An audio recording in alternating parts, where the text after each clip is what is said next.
That is La Victorie est nous, and this is Hexes and Soldiers, episode number 32.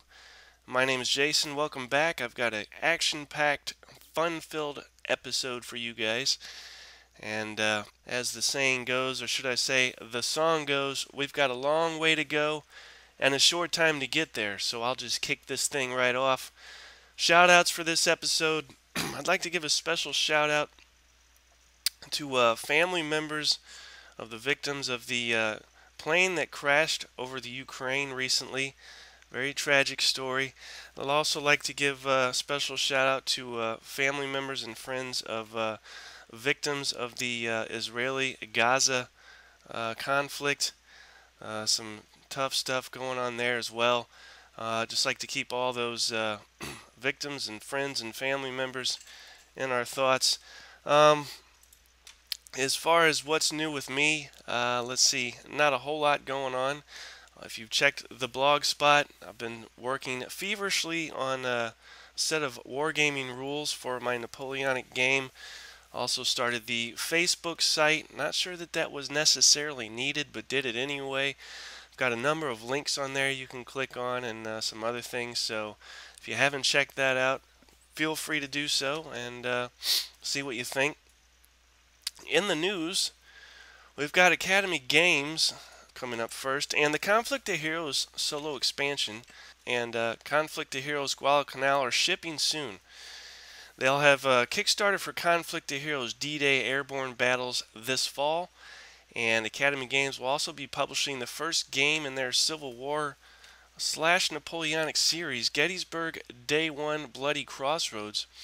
This will be the first game in a 2 or 3 volume set based on this battle, and the map board's encounters are big and incredibly beautiful, says they.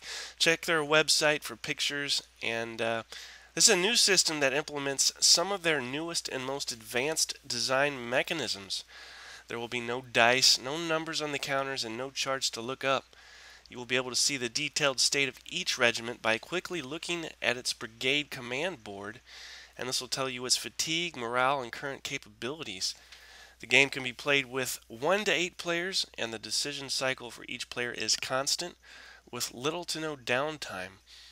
Additionally, they've been doing a great deal of research on the U.S. Civil War, concentrating on the soldiers' fatigue and mental aspects of combat, and they've factored these aspects into the game mechanism so that brigades act more like they did in battle, often flowing forward and back towards the enemy. They've been working on this for 4 years and hope to publish it in 2015. What else? We've got something called the Battle of Armageddon, and says the game brings together the forces of Israel, America, Europe, China, Russia, and the Arab world into the ultimate battle for control of the earth. 2 to 6 players, designed by Carrie Anderson. That's up on P500 for GMT, and this was a micro design group game that GMT has picked up. And if you're curious about the original game, roughly a year ago, I think, Mr. Joel Toppin did a video review of this for YouTube. But I'm sure what you see in that video will differ at least somewhat from this pending new release. Then we've got Thunder Alley, which I'm not even sure why this is being mentioned on certain sites, and here I'm mentioning it as well. Not a war game, obviously, and you know, personally, I am not is this NASCAR or something to that effect? I'm not a fan of NASCAR or anything related to NASCAR. I guess I'm just not much of a racist, or should I say racer or race car guy, driver, fan. So won't be getting that, and could, no offense, care less about it. M&P's Day of Days has reached its pre-order number, and if you're at all interested, pre-order it today because it's going to save you about $30. And the same goes for the new OCS Korea game. You pre-order this thing while there's still time, and you're going to save over $20 in the process. Also, the new Mighty Endeavor is knocking on doors all across the land. So if you ordered that, clear some space on the table to set this thing up, and if you hear the doorbell ring, that's probably what this is. Operational Studies Group is having a summer sale. You can get up to 20% off. And while you're there, check out the upcoming game 1812 Napoleon against Russia. This thing sounds amazing, and it's listed as 120 bucks. And I'll wait for you to pick yourselves back up off the floor. But you can pre-order it for 84, which is 30% off. So take a deep breath, pre-order it. Everything will be okay. The game covers 5 separate battles and includes 4 maps. And I did something I haven't done in forever. Used to do it quite regularly, but I checked the Flames of War site. Actually, I still get these updates periodically from them.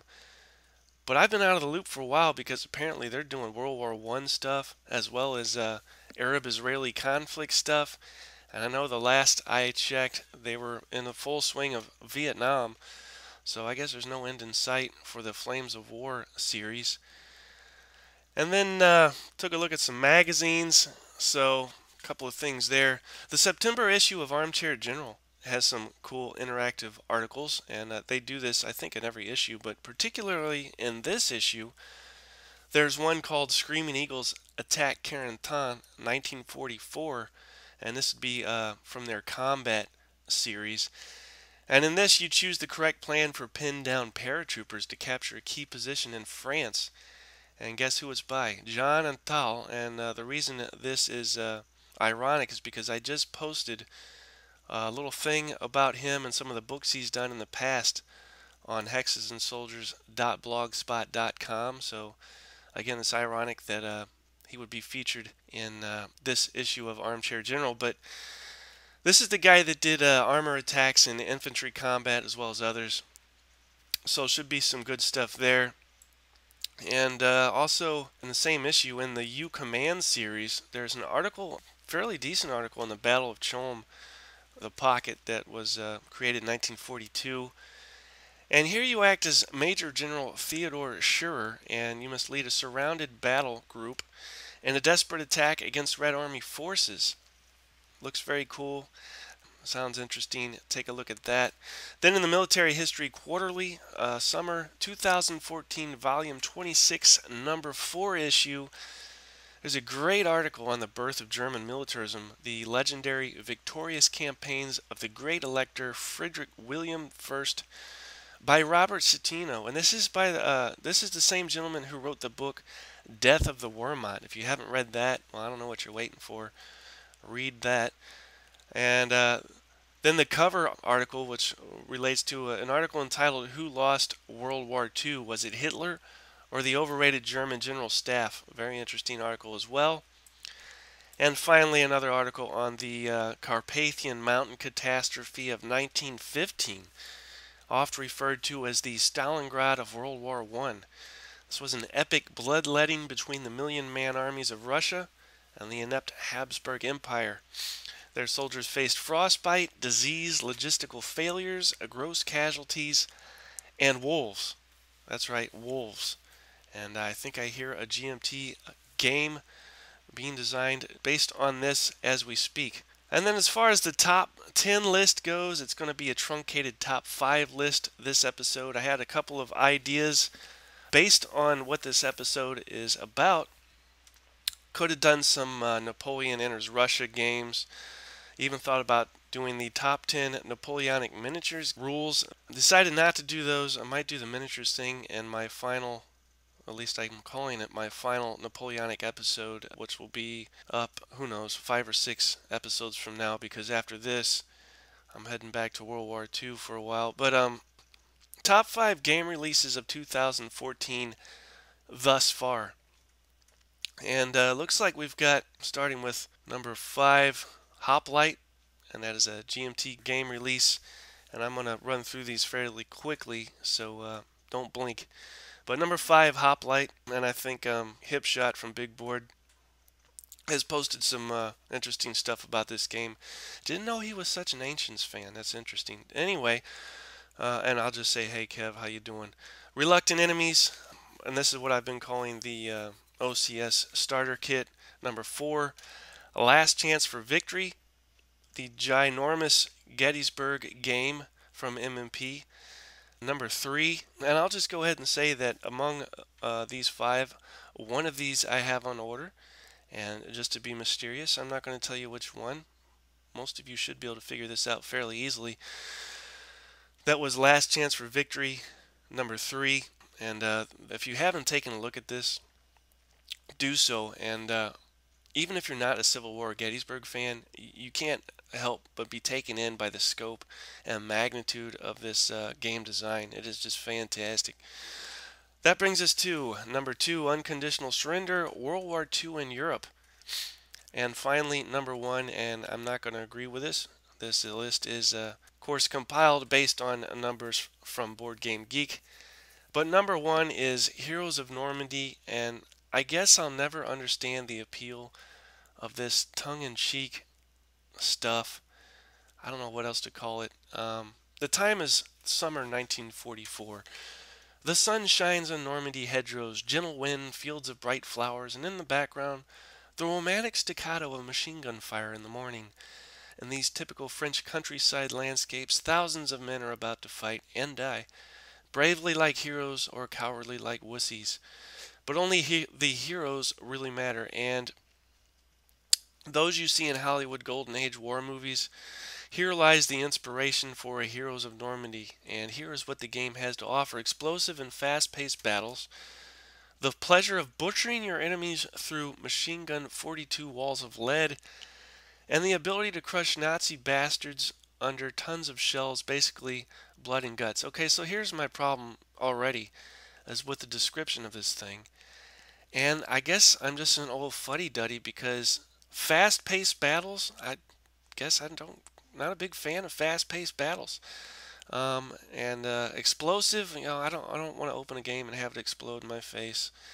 And then the pleasure of butchering your enemies, making it sound like a comic book. And if I want to read a comic book, I'll do so. But when I want to play a decent game, then I'll do that. Not to be harsh, but that's just how I feel. A miniatures game without miniatures. Heroes of Normandy is a fast-paced World War II strategy war game inspired by Hollywood war movies, a tactical scale board game opposing 2 players and 2 armies, with the Germans on one side and the Americans on the other. Players use order tokens to determine initiative and to bluff, while a single 6-sided die determines combat. Action cards are played to spice things up. Okay, I don't need cards. And secretly plan your attacks and outwit your opponent. Block the opposing strategy and surprise the enemies. Deploy your units and don't turn back. Well, I won't be turning back because I won't be ordering this, and I try not to be too negative with anything, but occasionally I will, and I guess this is a case in point. And like I said, it sounds like if I want to get drunk and read a comic book, I'll do that, but when it comes to a decent game, I think I'll head some other direction. That said, mark your calendars if you haven't done so already for Fire in the Lake, which has almost 2,000 pre-orders. That's serious stuff. So when this thing comes out, it is going to make a lot of waves.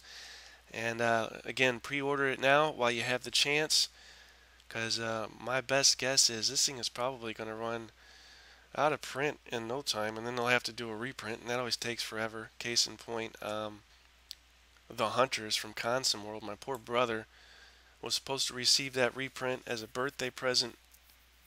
Or was it even a Christmas present? I'm not sure, but he's been waiting months, and he's going to have to keep waiting. But that's how it goes. So, the topic for this show is something that is very near and dear to my heart, and I don't mean that lightly. I'm seriously, this stuff, don't get me wrong, World War II Eastern Front is right there as well, but there's something about this particular subject that will always be very near and dear to my heart, as the kids are wont to say on the street, and this can be attributed to a number of reasons, just a few of which include the foreshadowing and similarities of Hitler's drive east. You've got snow in here, and I'm a big fan of that. And of course, Napoleon himself. So just a great recipe for interesting history. And of course, I'm talking about Napoleon's heading east around 1812, his attempt to invade Russia. And when you look at Napoleon during this time, I think you really catch him in a transitional period. And he almost reminds me of Hitler, circa 41.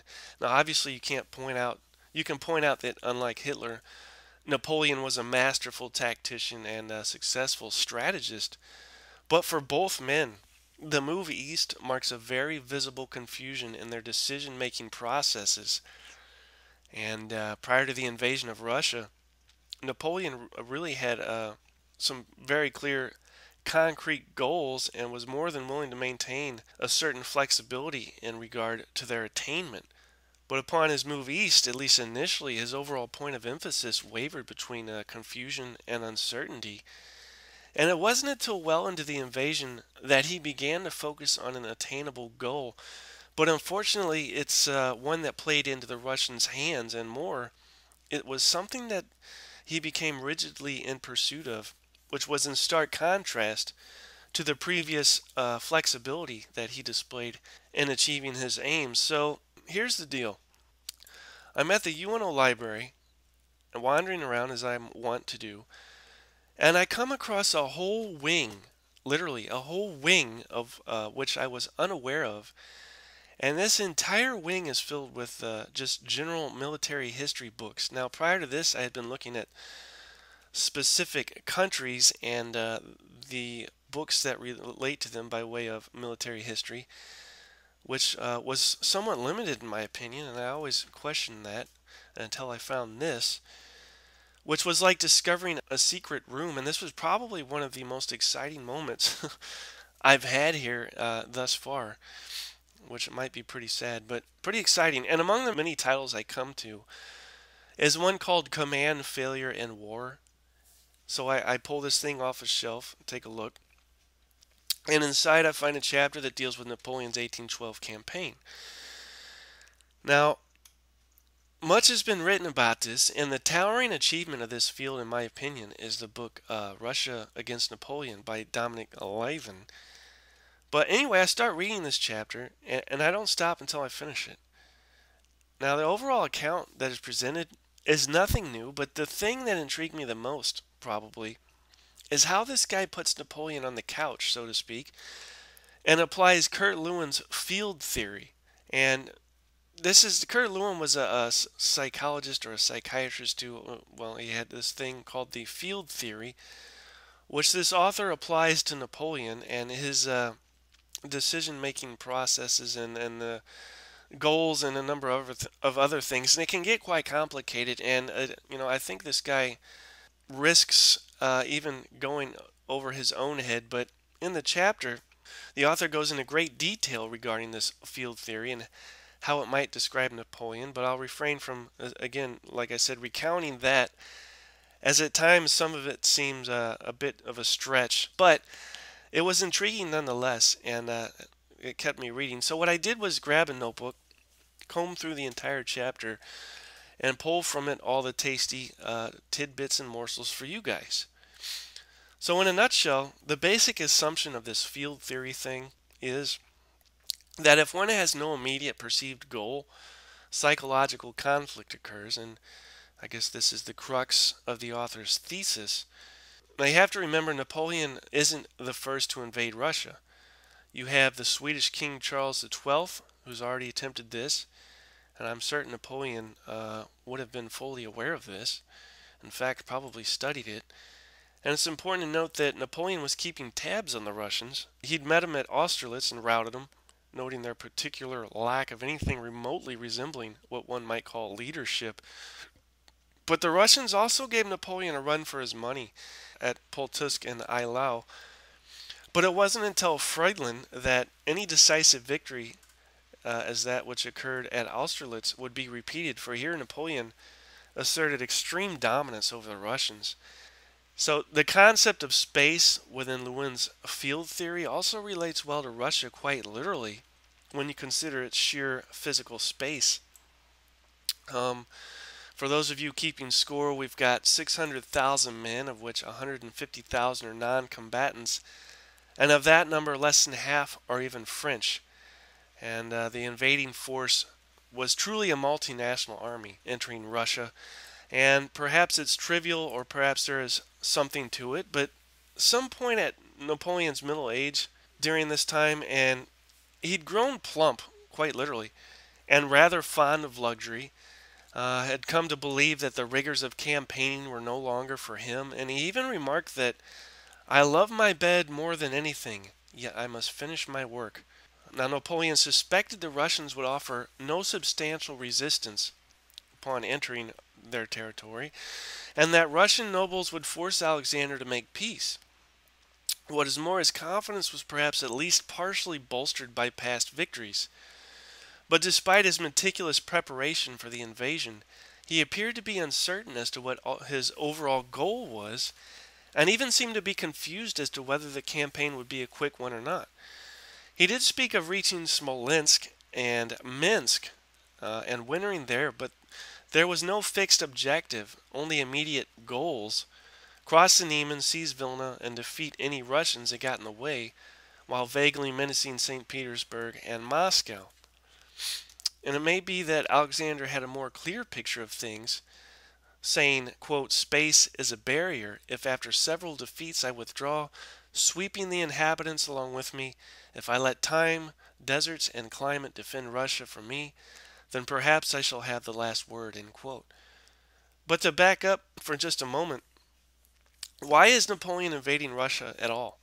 What has sparked this action? Well, to put it simply, Alexander's disapproval of Napoleon's encouragement of Polish national aspirations, and perhaps more importantly, his refusal to allow Russia to trade with Britain, caused Alexander to withdraw from the continental system, and this Napoleon could not ignore. So Napoleon enters Russia on June 24th, 1812, and interestingly, Hitler would invade 2 days earlier on June 22nd, with little to no resistance aside from a handful of mosquito-biting Cossacks. His first conquest was Vilna, the capital of Lithuania, which was procured without a fight on July 26th. And here Napoleon spends 3 weeks apparently tending to administrative affairs while the army marches on ahead of him. And for the Grand Army, several minor clashes would ensue, but always the main body of the Russian army was able to evade him. Heaps and loads of attention are given to the Russian winter, and rightly so, but much less is said about the Russian summer, and the heat of June and July is just unbearable, taking its toll on both men and horses as well. And when it comes to the latter, ultimately it was the horse that would win this war. And in a lot of respects, the Russians had the advantage in this area. But moving on, now even though Napoleon had prepared right down to the finest detail regarding his supply and logistics, it was already becoming apparent that French supply would be stretched paper thin as Napoleon was drawn deeper into Russia in pursuit of the Russian army, and as a result, hunger could now be added to the heat. So things were already pretty miserable for a lot of Napoleon's troops. Napoleon had mentioned in passing of establishing an arched sort of line anchored on Smolensk and Minsk, but he was simultaneously preoccupied with forcing the Russian army to stand and fight, and oddly, only when he is told of the seriousness of the depletion in horses does he allude for the first time to Moscow, stating, quote, "We shall find fine horse coaches there," end quote. Yet as much as the Russian army eluded Napoleon, and here is where I would submit my PhD thesis if I were able, it seemed at times as though he was allowing this to occur. Just look at Vilna. He stayed there for 3 weeks. And during this time, Napoleon displayed very uncharacteristic inflexibility regarding the rigors of the advance, and it appeared that territorial gain rather than combat was on his mind. So arriving at Vitebsk on July 29th, Napoleon spends 15 days there. Now remember, he's already stayed 3 weeks at Vilna, and now he's going to spend 15 days at Vitebsk. Again, he's allegedly dealing with administrative affairs. That's what he says. And does this sound like a man that's hell-bent on destroying the Russian army? When he comes to Smolensk, which is raked in flame due to a combination of Russian scorched earth policy and French artillery bombardment, Napoleon shocked his staff, who had described the site as horrible. And Napoleon simply replied, quote, "The corpse of an enemy always smells sweet," end quote. And regarding that, 7,000 French corpses littered the battlefield. August 18th, the Battle of Valentina takes place, and again, Napoleon displays a kind of unwillingness to directly confront the Russian army. And thus far, it's really only been for a brief moment at Smolensk that Napoleon has appeared in any decisive manner. Here, whether preoccupied or indecisive, the wheeling maneuvers designed to cut the road to Moscow failed, and you've got another 7,000 French corpses littering the battlefield. So at this point, Napoleon had suspected, or perhaps more accurately hoped, that Russian morale was on the decline. But in actuality, it was the French who suffered from a morale deficit, and a clue to this can be found in Napoleon's statement that, quote, "This army cannot now stop. Motion alone keeps it together. One may go forward, but neither halt nor go back," end quote. By now, Moscow was at the forefront of Napoleon's mind. At this point in the campaign, disease, exhaustion, desertion, stragglers, and casualties were mounting. The roads were limited and so poor they probably didn't even deserve to be called roads, as Hitler would find out as well later on.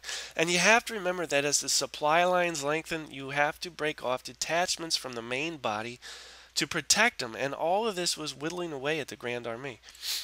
If Napoleon did have any cause for doubt, it would have been easy not to blame him. When one considers the sheer distance involved in the campaign, he was also still suffering from mixed feelings about the Russian army, who had been at times formidable and at other times foolish. As such, he could never really put his finger on the Russian army. And additionally, the failure of Charles XII, who was for his day as able and masterful as Napoleon, if not more so, had to worry Napoleon. And he was simply growing soft when it came to campaigning. What is more, a political campaign at that. Napoleon was not one to get sucked into politics by way of military intervention, and I guess you could argue that that was what the entire Napoleonic Wars were about. But at least up until this point, he was more interested in strictly military objectives, and one could argue that this Russian campaign had more of a political slant to it than a military one, especially when you consider the reasons for Napoleon embarking on this campaign. As mentioned earlier, right from the very start, Napoleon chose to hang back and push his army ahead rather than lead it.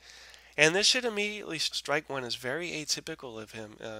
Prior to this, he's at the head of the pack, leading the army, right in the thick of things. But during this campaign, he's hanging in the back. He's spending multiple days at various places, quote, taking care of administrative affairs, pushing his army forward. But this is not typical Napoleon behavior. We're talking about a guy who, time and again, has led his army into battle, but not so here. And by July 29th, over a third of the Grand Army had been lost due to fatigue, heat, disease, and similar things. And this is before a single major engagement has even taken place. A third of his army's gone. It's amazing. So unlike the younger Napoleon, the older Napoleon has his sights somehow have become fixed on a geographical victory, and this is made ever more apparent when you consider his confused and hesitant handling of the Russian army which he'd caught up with at Smolensk and Valentina. This uncertainty in battle, so uncharacteristic of Napoleon, was the direct result of a goal that he had now become fixed on, namely Moscow. The Russian army was no longer an end, but an obstacle to a geographical end, and the Russian desire to avoid a head-on battle was only allowing Napoleon to reach for that goal. Then on August 30th, the Russians may have begun to start worrying a bit because they call on Kutuzov to help them out. And Kutuzov is a guy who had, if I can give just a nutshell encapsulation of who this guy is. He lost an eye battling the Turks, and though much older now, had become the hope of Russia. So this guy's a big deal. He's somewhat of a celebrity, and the hopes and fears of a lot of Russians are weighing on him. And Napoleon would have remembered Kutuzov from Austerlitz, where, though he had been beaten, would have had to remind himself that Kutuzov was indeed a formidable opponent. So the Russian army at this point numbers 120,000, while the Grand Army numbers roughly 130,000. And Kutuzov's strategy consists of hand-picking the site of Borodino as a place to finally stand and fight. Now, the number of artillery between the two armies was roughly the same, but the Russian army contained roughly 10,000 to 15,000 very poorly trained irregulars, and this had to have had some sort of an effect. On September 5th, the French stormed a redoubt near the village of Cervendino, and the result is 2,000 French lost in this single action. Russian casualties were even higher, and Napoleon was astounded at the level of Russian fanaticism. He hadn't seen anything like this. In fact, the French would pause for an entire day after this storming of the redoubt before continuing the attack. So Napoleon's health. I don't know if a lot of people are familiar with this or not, but Napoleon was not the poster child of health. One can point at Napoleon's constitution during this battle and say he wasn't up to snuff, to put it lightly. In fact, he had a condition which caused painful and difficult urination. The poor guy. He also had a fever, so to what extent this affected his ability to command, and I assume it had played in there somewhat, somehow, but to what extent will have to be left to conjecture. September 6th, Napoleon issues a series of orders that consist of half-hearted, uncoordinated attacks. Again, this is not like Napoleon. September 7th, the French tear through Russian ranks. Yet fierce fighting continues at the Bagration Fletch and the Revsky Redoubt. Prior to the conflict, Napoleon stated that the battle would be inconclusive if the Russians didn't surrender, and as it would happen, almost none did. So when a chance for a rout finally appears after a successful assault on Semenovsk, Napoleon simply wavered, demonstrating indecision, issuing orders and counter-orders until finally deciding not to commit any more troops.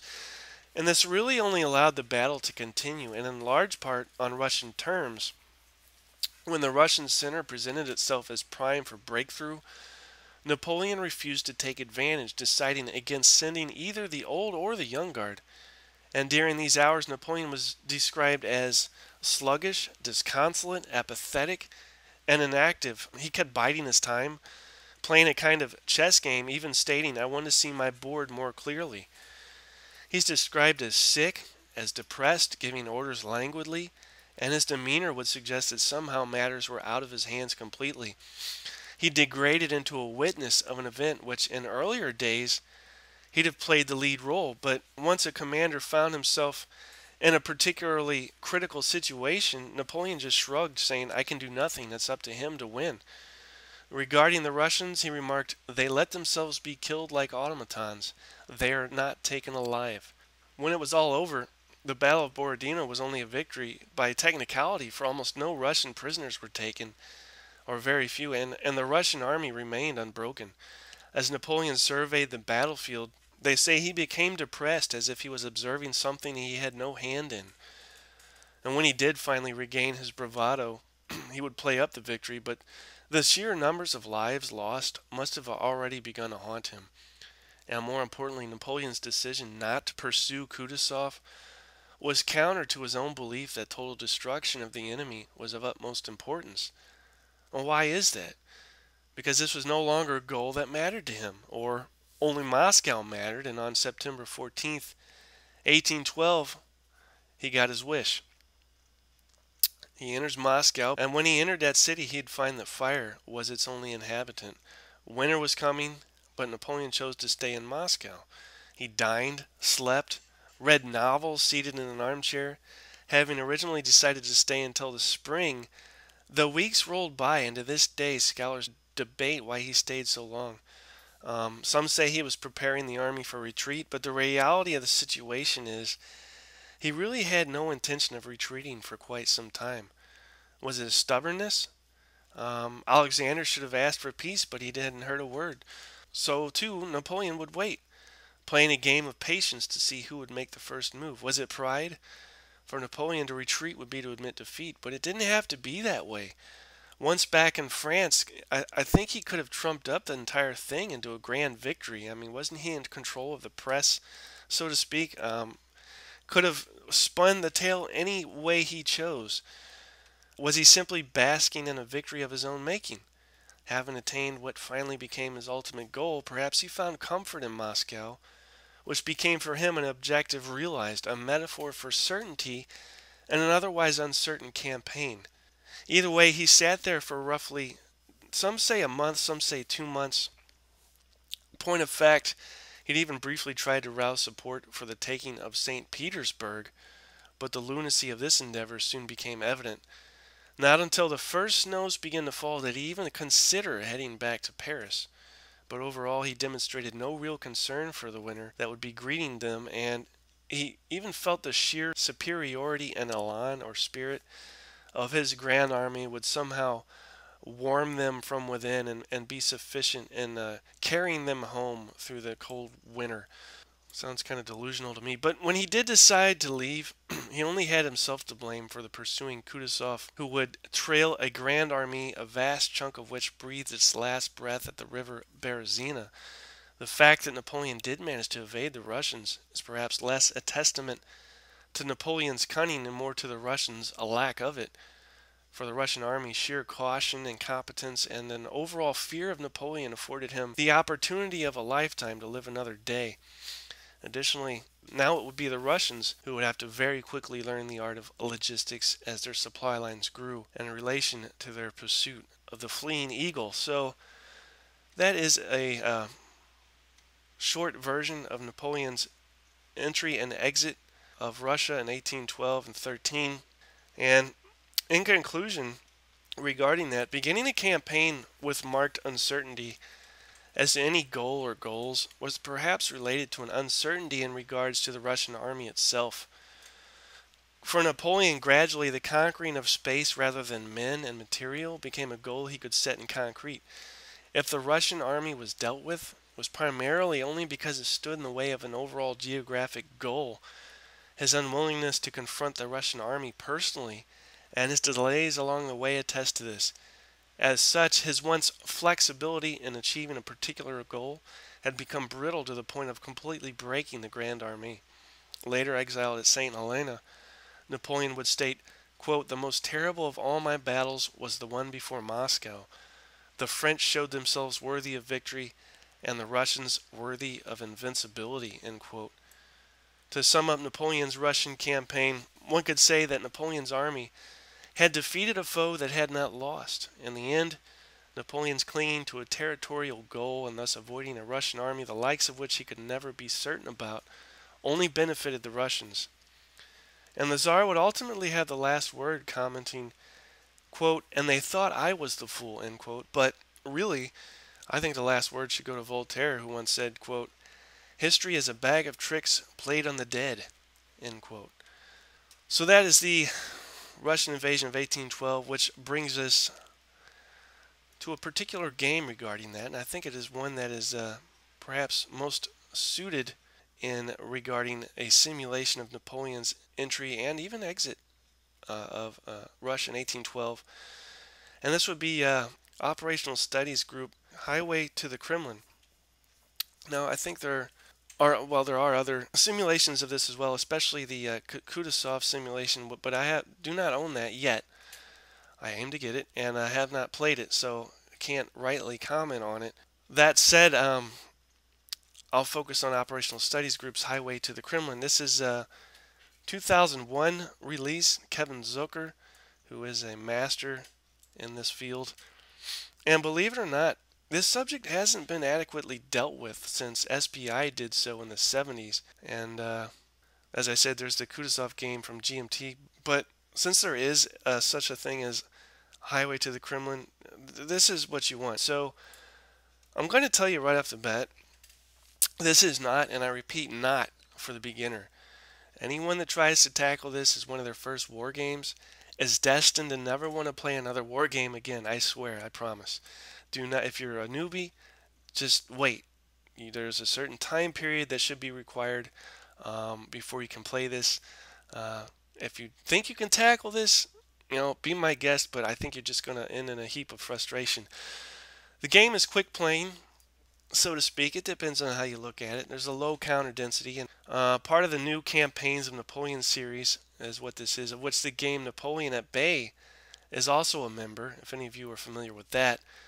The map covers European Russia from Tilsit to Moscow. Turns average 5 days each, and it's at a corps and army level. Leaders deploy on map, while corps level combat units assigned to each leader record their fluctuating strength on off map displays. And force charts provide actual situation for each turn, allowing you to solitaire the historical campaign, which would be quite a feat. And the way this game plays, as having the leaders on map and then basically the bulk of each leader's force off map, reminds me of a tweak that I was doing to the Avalon Hill War and Peace game, which does have a 1812 scenario on there, and I guess that would be suitable for simulation purposes of this historical event. But regardless, you've got a beautiful map, and I've said that in the past. I know, but this really is it. This is something that you could almost buy the game for, just for the map, just to frame it and put it on your wall. It's that kind of a map. Um, this game really allows you to get a sense of the enormity of space involved, and that's key because that, obviously enough, that is a factor, but to work that into the game in a way that is not underplayed or overplayed is the key here, and this is what we have going on. The French have a number of goals, which include spatial locations, and this relates to the author's theory regarding Napoleon fixating on Moscow. This is a location, this is not an army. This came later as an objective, but nonetheless, he was focusing on a spatial location. And prior to this campaign, he had focused on the destruction of the army as such, not spatial or geographical locations. And I think it's interesting that within this game, the goals of the French player relate to spatial locations such as Riga, Smolensk, and of course Moscow. Supply is perhaps the most challenging aspect of the game, and perhaps it should be. It's a big deal. You have attrition to deal with, and the construction of depots, as well as the preservation of your lines of communication. The units in this game, they represent corps and division level. That gives you an idea of scale. Combat in this game seems like something of an afterthought, however. Nothing overly complicated here. Simply the choice of pitched battle or pursuit. If you choose pursuit, ideally because your force is smaller and retreating because of the combat results table, the larger force must then figure out a way to get the enemy to fight, which is somewhat interesting. Combat results reflect an almost all or nothing mentality, and perhaps a bit too much depends on the roll of the die. So there is some minor complaints, but it's not anything that I can't live with. Solitaire play is perhaps a bit of a challenge, because you do have the leader markers, which conceal the exact makeup of a particular force. So when you dig into this thing, you're going to find a 23-page standard rules booklet, a 32-page exclusive rules booklet. The standard rules deal with the games in the series. You've got both Russian and French organization display sheets, as well as march sheets, both Russian and French leader, unit, and reinforcement manifest sheets, depot manifest sheets, turn record tracks, a copy of the historical notes in French of all things, battle charts, an update sheet, a quote getting started end quote sheet, and a sequence of play sheets. So a lot of goodies in this thing, and you're going to have two gorgeous maps and one counter sheet. I'll repeat that, one counter sheet. There's 7 different types of weather, one of which will be in play at any given time in this game. And this includes severe, frost, snow, mud, rain, fair, and heat, interestingly enough, and any number of which can affect attrition and movement. You're dealing with 5-day turns, as I mentioned, and the scale of this thing is something like 10 miles per hex. And when it comes to your lines of communication, a force must really be within 18 movement points of its supply source. If a unit exceeds the 18 movement point limit, it must use the 0 column on the attrition table and may not be issued a move command. You've got 5 scenarios in the campaign game, which includes a number of goodies that aren't dealt with in the scenarios. For instance, you have, I'm not sure how you say this, but vedets or vedetes. Each side gets a number of these counters, and these are used to deceive the enemy player and obtain information about his forces. Forces can forage if not within dispatch distance of the center of operations, a depot or supply source. Of course, you got destruction as well as construction of bridges that are dealt with. But perhaps more interesting is the Paris morale rule. And here you have a morale track that fluctuates according to the French capture of capital cities. Additionally, whenever the French capture Riga, Smolensk, or Moscow, they'd have to roll on a fire intensity table. And this represents the Russian scorched earth policy, and the extent of the fire can affect Paris morale as well, so that's pretty darn cool. So when the French reach Moscow, just as it was in history, there is no guarantee of victory. You basically roll a die each turn until you roll a Russian refusal or a negotiation result. And I wonder how Napoleon would have felt about this. But if the French roll a Russian negotiation result a second time, then the French win. So retreat. If the French roll a Russian refusal while in Moscow, the French player has lost. However, a new game begins, and the French player has to try to avoid utter destruction and bring home intact as much of his army as possible. So the game continues. And then a couple final things. You have politics that deal with Prince Jerome Bonaparte, who was acting king of Westphalia, as well as some stuff that deals with Poland in there. You've got optional rules that allow units to force march to the sound of the guns. And I don't know if all of you are familiar with this, but this was a common practice in the Napoleonic era, at least for the French. And Napoleon would have his troops spaced such that if one corps came into trouble, it wouldn't be long before a nearby corps could reach them and help. As well, the corps were never out of earshot of one another. So if the cannon fire started and a corps was nearby, they would know immediately that something was afoot and march to the sound of the guns. So overall, it would seem that the historical Napoleon matches up well to this simulation, at least in my experience, with its spatial slash geographical objectives. The French start out like the big bad army that they were, but rather quickly deteriorate into a force that is at the mercy of stretched lines of communication and attrition tables, as well as the morale of Paris itself. The Russians would do well to conduct a fighting retreat, just as they did back in the day, but if you retreat too quickly, the French are going to end up being a bit too much to deal with when the time finally comes. So be sure to kick the French in the shins and black an eye every now and again.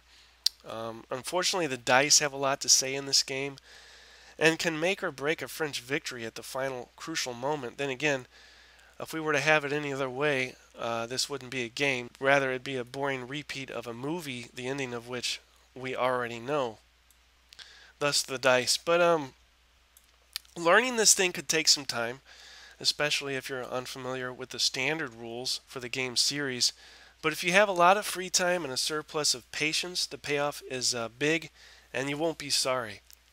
However, if you're not a die-hard Napoleonics guy, or you're looking for something to bang out in an afternoon with some drinks at your niece's wedding reception, you'd be best to leave this at home on the shelf. So there is a short synopsis of Highway to the Kremlin. This thing is obviously out of print, but you might be able to pick up a used copy fairly affordable from, say, Board Game Geek, eBay, or even Noble Knight Games. You might give Enterprise Games a look-see as well. But that also reminds me, and I may or may not have mentioned this, I believe I did, but Kevin Zucker does have a new 1812 Napoleon against Russia game coming out, and if you don't want to pay a ton of money for this out-of-print thing, which I think is worth it, but you want something perhaps a bit different, as this 1812 Napoleon against Russia game, it's going to cover specific battles and has 4 different maps. So a bit different in scope and feel, but again, same subject matter. It just depends on your fancy. If you want to go that route, pre-order that. So that pretty much sums up Napoleon and the year 1812. As far as future shows go, as I mentioned in the beginning of the podcast, I'm going to head back to World War II and see what I can dig up there. So hopefully you guys will join me for the next episode, and for those of you that have joined me for this one, I appreciate it, and I would like to encourage anybody to not to forget, put a comment down below or click a thumb. Let me know how I'm doing. If you know I'm doing a bad job, let me know that as well. If you guys would like to see me steer in a different direction, I can't read your minds, so let me know what's on your mind, and we'll go from there. So, as far as episode 32, that about does it. And as usual, I will say thanks for listening and keep gaming.